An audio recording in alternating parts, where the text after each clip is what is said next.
नमस्कार, मैं अमित गोदियाल और आप देख रहे हैं उत्तराखंड का नंबर 1 डिजिटल चैनल पहाड़ टीवी।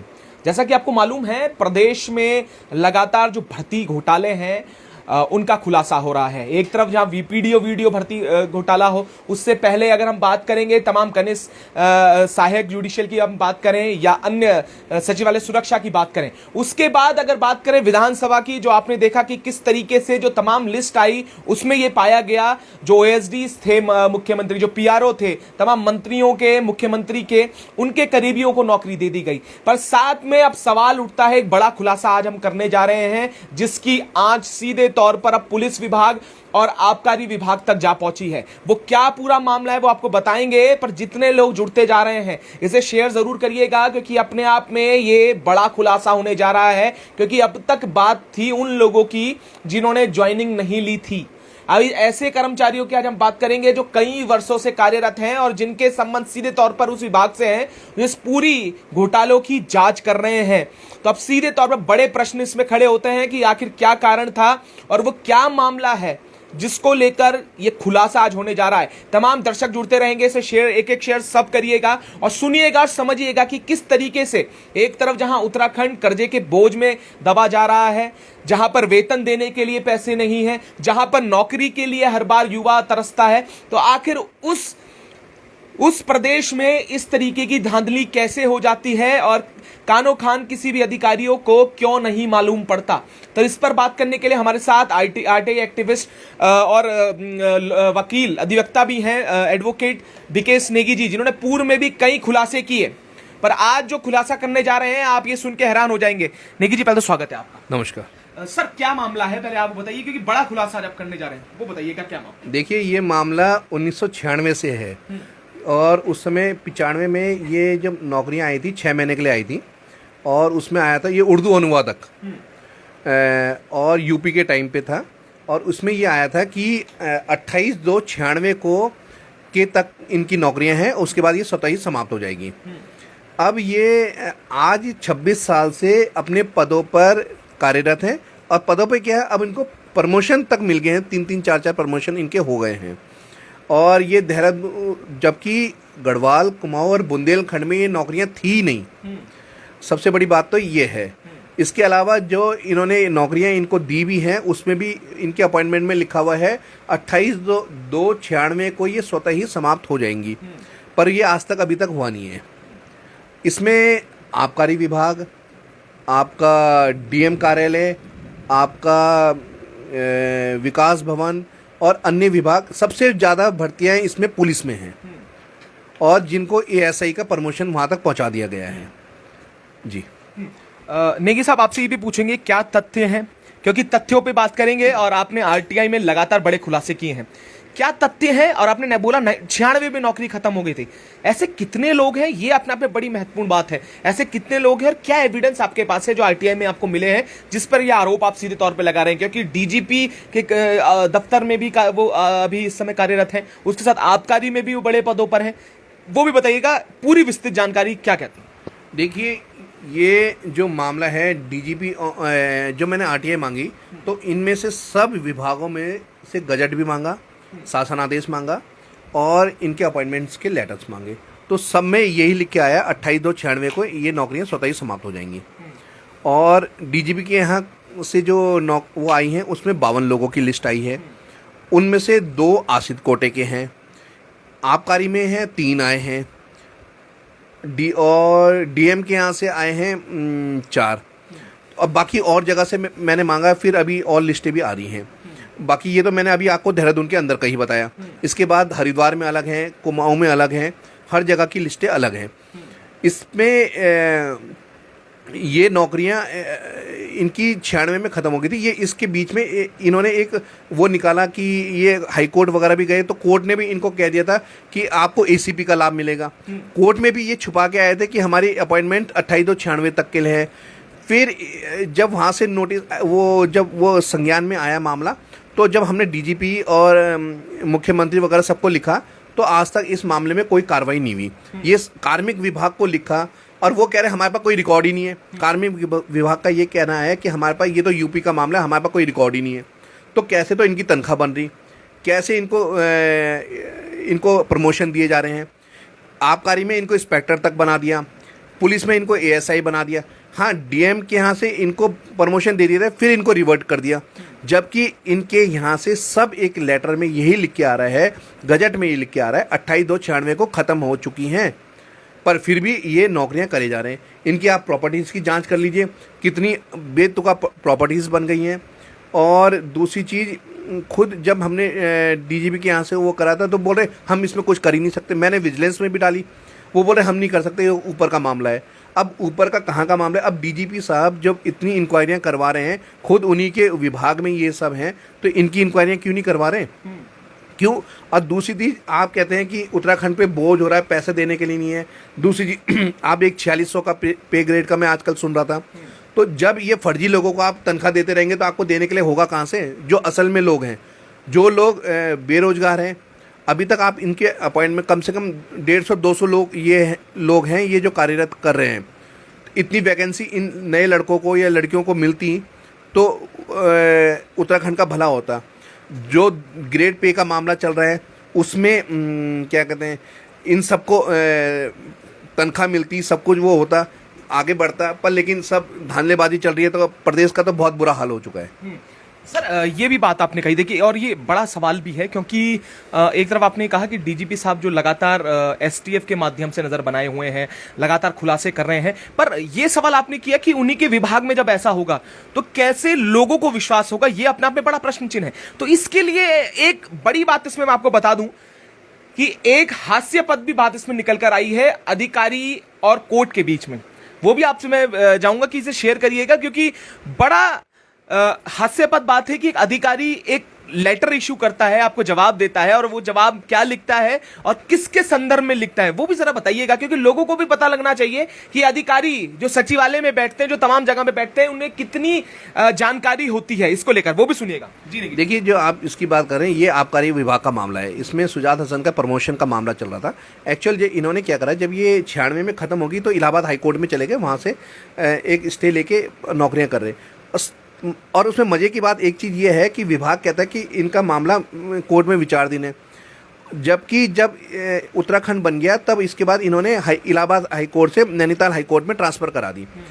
दूसरी चीज़, जब स्टे चल रहा था तो इनको प्रमोशन काहे को दे दिया, इनके प्रमोशन कर दिए गए। उसके बाद डॉक्टर रणवीर सिंह चौहान थे, तो उन्होंने अपने इनकी डीपीआर वगैरह जब तैयार वगैरह हुई तो उसमें लिखा कि 2010 में 5 मई 2010 में कि ये मामला भी कोर्ट में विचाराधीन है और इनकी सेवाएं 28/2/96 को ख़त्म हो चुकी हैं, स्वतः ही समाप्त हो गई हैं, वो लिख रहे हैं। पर उनको ये नहीं पता कि सुजात हसन ने 2007 में इसको नोट प्रेस कर दिया। अब जब अधिकारियों को यही नहीं पता कि मामला है क्या क्या नहीं है, तो आप अंधेरगर्दी देख लेंगे, आपके सामने ये सब आरटीआई में निकल के आ चुका है। इतना बड़ा भ्रष्टाचार तो सामने आ रहा है। अब आप जब आपने खुद एक विभाग का सेक्रेटरी लेवल का, कमिश्नर लेवल का आदमी ये लिख के देगा, उसे यही नहीं पता कि विभाग के अंदर हो क्या रहा है, ऐसे फर्जी लोग कार्यरत कर रहे हैं, तो इसका तो प्रदेश का तो बुरा हाल होना ही होना है।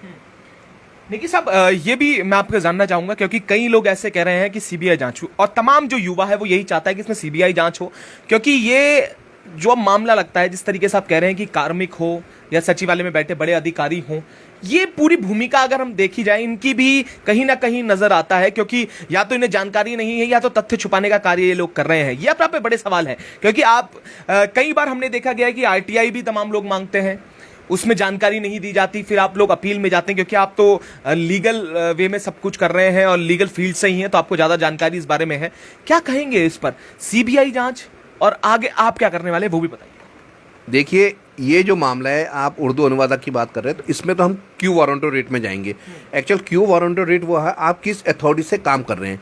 वैसे कायदे से देखा जाए तो इनको बर्खास्त करने की किसी की कोई ज़रूरत नहीं है, ना इनको सस्पेंड होते हैं ना कुछ है, ये तो तुरंत ही रिमूव हो जाने चाहिए थे अब तक, क्योंकि इनकी नौकरियाँ ही ख़त्म है, ये तो नौकरी पे है ही नहीं।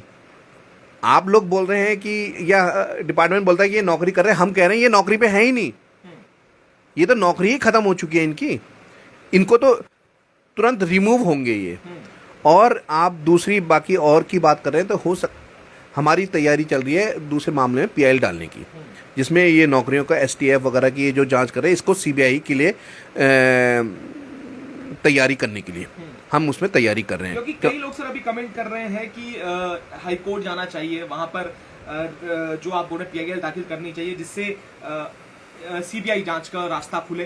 क्योंकि सर ये भी देखा जा रहा है कि नेता और कुछ, अगर हम विधायकों को छोड़ दें, तो ये चुप्पी साधे हुए हैं सीबीआई को लेकर। क्योंकि ये धांधली अगर हम बात करेंगे तो ये 2006-7 से लगी हुई है। और हम भी जब कल धामपुर में थे और वहां पर भी लोगों का कहना था 2006 या 7 से इस तरीके के प्रकरण उनको सुनने में आते थे। क्या कहेंगे सर इसमें? देखिए, ये प्रकरण तो आप सभी जानते हैं, पक्ष हो या विपक्ष हो, सबने इसका फ़ायदा उठाया है। और इसकी जांच अब हम तैयारी कर रहे हैं पीआईएल डालने की, और इसकी हम सीबीआई एजेंसी से इसकी इंडिविजुअल जांच करवाने के, क्योंकि ना तो हमें एसटीएफ पे, आप विजिलेंस भी पुलिस का एक अंग है, एसटीएफ भी अंग है। अब ये छोटे मोटे को पकड़ लेंगे, बड़े तो फिर भी वही रहेगा। हमारे प्रदेश का बहुत बुरा हाल कर चुके हैं।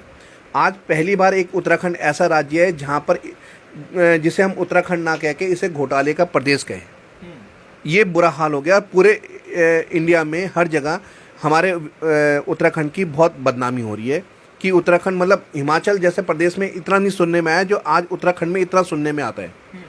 तो इसके लिए तो हम पीआईएल तैयारी कर रहे हैं सीबीआई जांच के लिए। दूसरा, जो हम ये उर्दू अनुवादक वगैरह हैं, इनके लिए हम क्यूआर ऑडिट की तैयारी कर रहे हैं। दूसरा तैयारी हम तो कर ही रहे हैं, क्योंकि हमें पता है विभाग वाले ये टालते रहेंगे, क्योंकि ये मैटर है इसका कायदे से इनको इतना ना तो 311 का नोटिस देना है इन्हें, ना कुछ करना है। इनको तो केवल रिमूव करें, तत्काल रिमूव करें, तत्काल। मैं आपके सामने दोबारा बोल रहा हूँ, इनको तत्काल रिमूव करें। इनको आप ना तो ये हाई कोर्ट जाने के लिए है ना कुछ जाने के लिए, इनको तत्काल रिमूव कर दें। इनको किसी भी चीज़ के आगे वो करने की जरूरत ही नहीं है। एक सर सवाल आपसे करूंगा लीगल वे में, क्योंकि विधानसभा की में मैं आपसे इसमें कर लूंगा, क्योंकि आप पीआईएल की बात कर रहे हैं और तमाम मामले, चाहे वीपीडीओ मामला हो, विधानसभा का मामला हो, ऐसा सर विधानसभा अध्यक्ष को पूरी इसमें पावर होती है कि वो नियुक्तियां कर सकता है, और ये पूर्व से भी चला आ रहा है। इस बार जैसा प्रेमचंद अग्रवाल ने, जो पूर्व विधानसभा अध्यक्ष रहे, उन्होंने कहा है कि इस बार जो विज्ञप्ति निकली थी, इस बार उनका पेपर हुआ।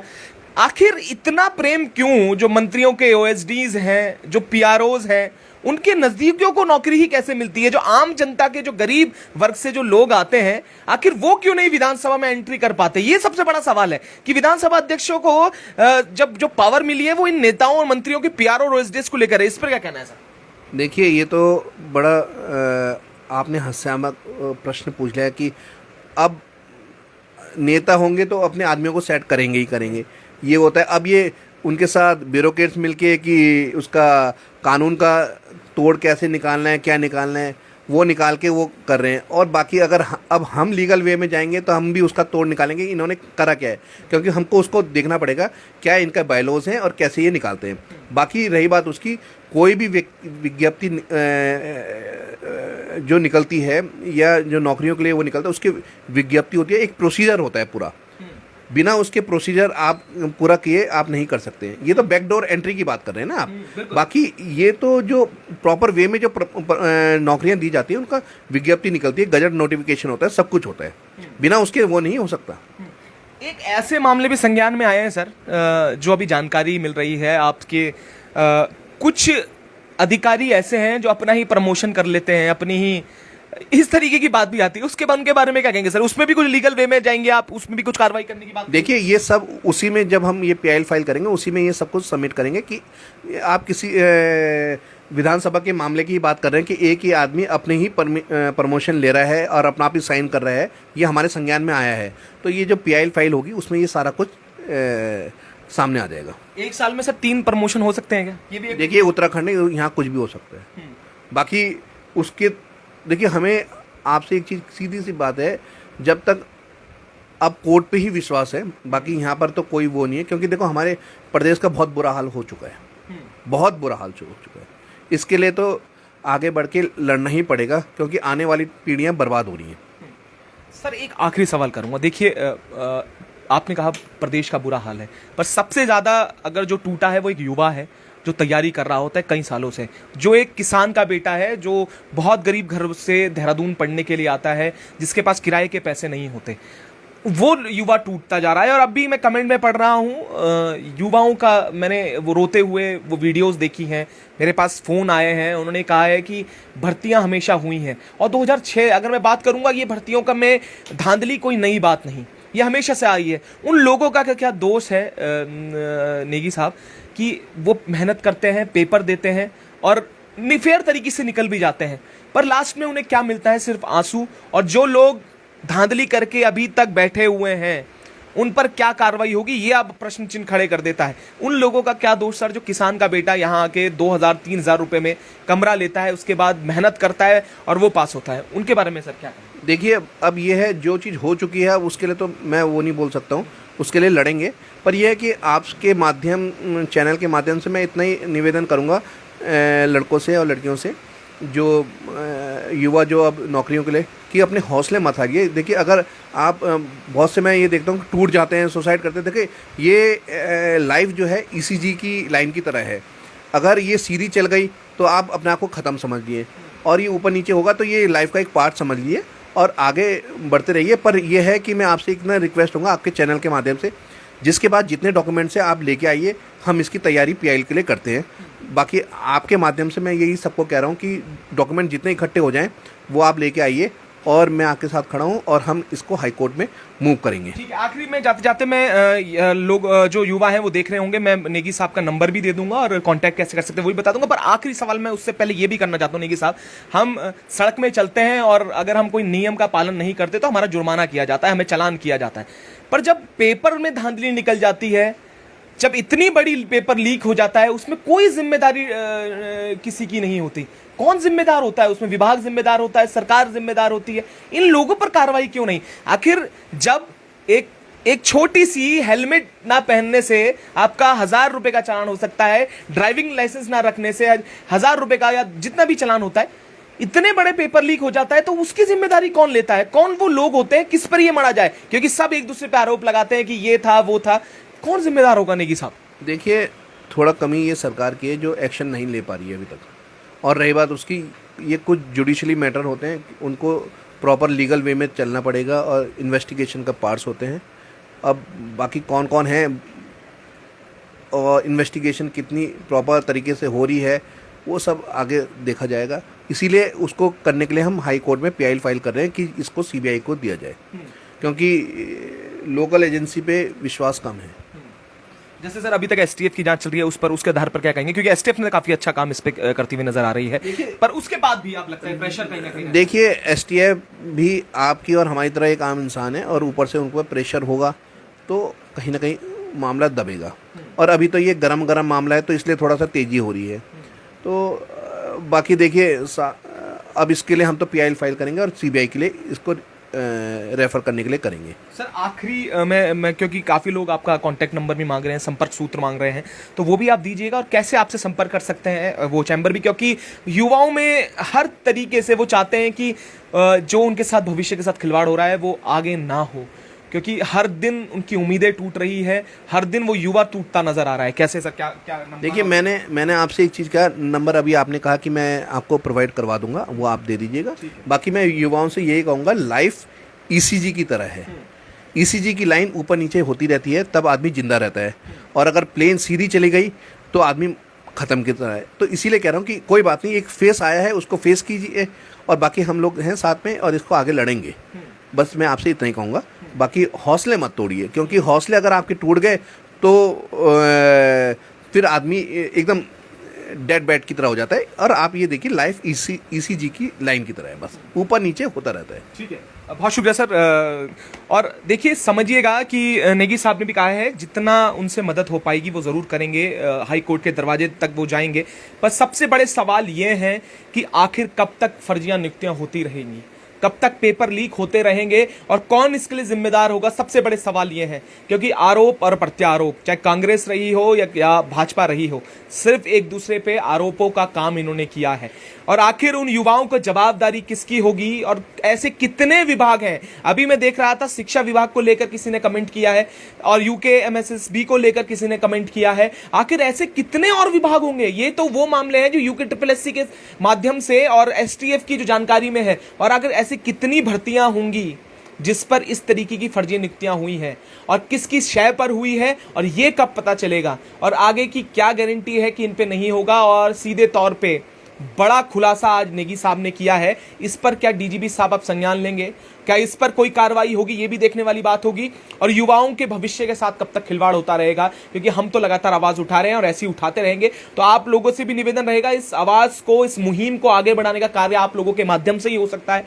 तो इसे ज्यादा से ज्यादा शेयर करें और नेगी साहब का नंबर और कांटेक्ट नंबर मैं आपको प्रोवाइड करवा दूंगा। पर उससे पहले एक एक शेयर तमाम उन भाइयों के लिए कीजिएगा, बहनों के लिए कीजिएगा जो मेहनत करके पेपर देते हैं और जो मेहनत कर रहे हैं, उनके लिए एक एक शेयर जरूर करिएगा। हम भी लगातार आपको अपडेट करते रहेंगे, तो ऐसे जुड़े रहिएगा और देखते रहिएगा पहाड़ टीवी।